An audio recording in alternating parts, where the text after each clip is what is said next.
giant who is Goliath. All right, and Goliath has called out a challenge to the Israelites. Right? Somebody needs to come out and fight, because whoever the victor of the battle between Goliath and an Israelite, that army is that they're going to be the ones who are the victors. Okay, so anyway, a little bit of backstory to fill you in. So here David is, right? He's coming into this, and he's already seen what Goliath is saying. You know, Goliath is speaking all sorts of crazy stuff against the Israelites. Okay, so he says, "Don't worry about this Philistine," David told Saul. He's talking to King Saul. He says, "I will go fight him." Saul says, "Don't be ridiculous. There's no way you can fight this Philistine and possibly win. You're only a boy. And he's been a man of war since his youth." Now, how many times in our lives have we been faced with something and we get told that you're only a boy. You're the youngest daughter. You know, you're just a first class. You're just a man. I'm just a sinner. Now, if we were to continue on in that, where would we be? That's right. Nowhere. We would be beaten. We would be defeated. Okay, but that's not David's reply. David says, "I have been taking care of my father's sheep and goats," he says. "When a lion or a bear comes to steal a lamb from the flock, I go after it with a club and rescue the lamb from its mouth. If the animal turns on me, I catch it by the jaw and club it to death. I have done this to both lions and bears, and I'll do it to this pagan Philistine too. For he has defied the armies of the living God. The Lord who rescued me from the claws of the lion and the bear will rescue me from the Philistines."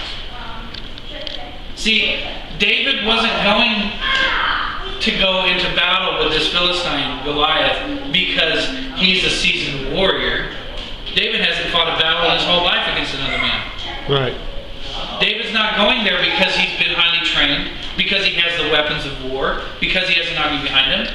He has none of that. David says he's going there because the Lord who rescued me from the claws of the lion and the bear will rescue me from the Philistine. Now, we know that this is before Christ, and David isn't in Christ, but here's the thing. David is in the Lord.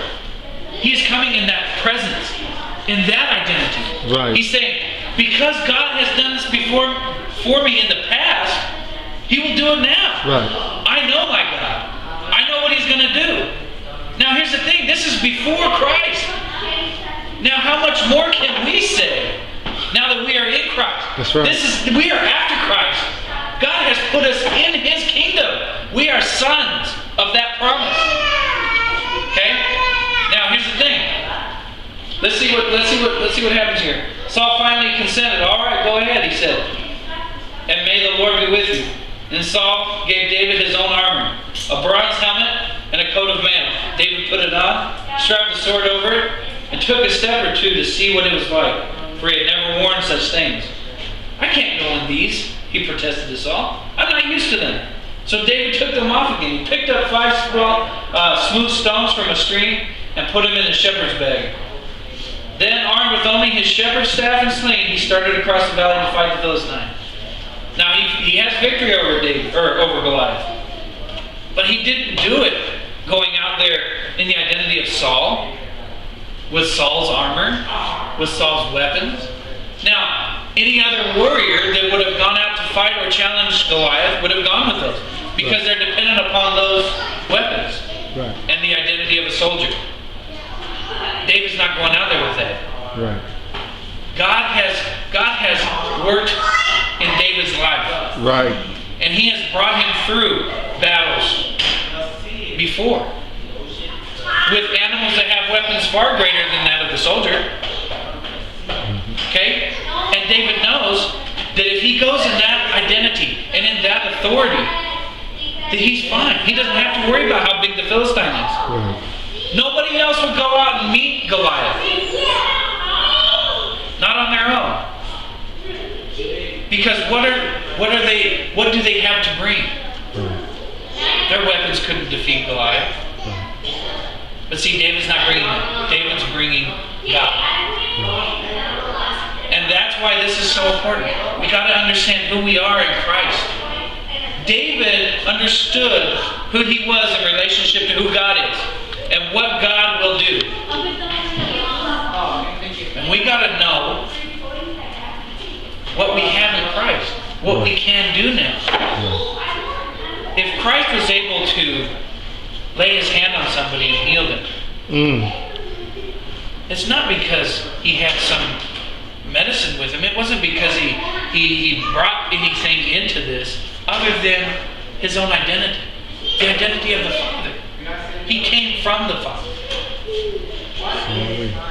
The Father created all of this and has authority over all of this. If something is in need of repair or is in the wrong place, can't he fix that? Right. So he doesn't have to go try to do anything. He just does it. Right. He comes in that authority, in that identity. I'm the creator. I made this. I know exactly how to fix it. Right. I made this. I know exactly how to put it right back in its place. Right. So when the enemy's coming at us, I don't go there in battle with my knowledge, with something that I can bring. I don't even go there with this. Right. Now, I'm not taking away from it. But when I go there, I stand on what this testifies to. This testifies on Christ and Him alone. And so, I must also stand on the same testimony. Right. I don't face the enemy, whether that is a natural enemy or a spiritual enemy. I don't face that standing on something that I bring. If I stand in the face of the enemy with this, guess what? I will lose every time. Right. But if I stand on who Christ is and the shedding of His blood, the testimony of that blood, Right. that He's brought His own righteousness and that I stand in that righteousness. And because of that, I have everything that God has given to Christ. When I stand in that, I'm victorious no matter what. My body can die, yet I am victorious because of Christ. That's the power of this.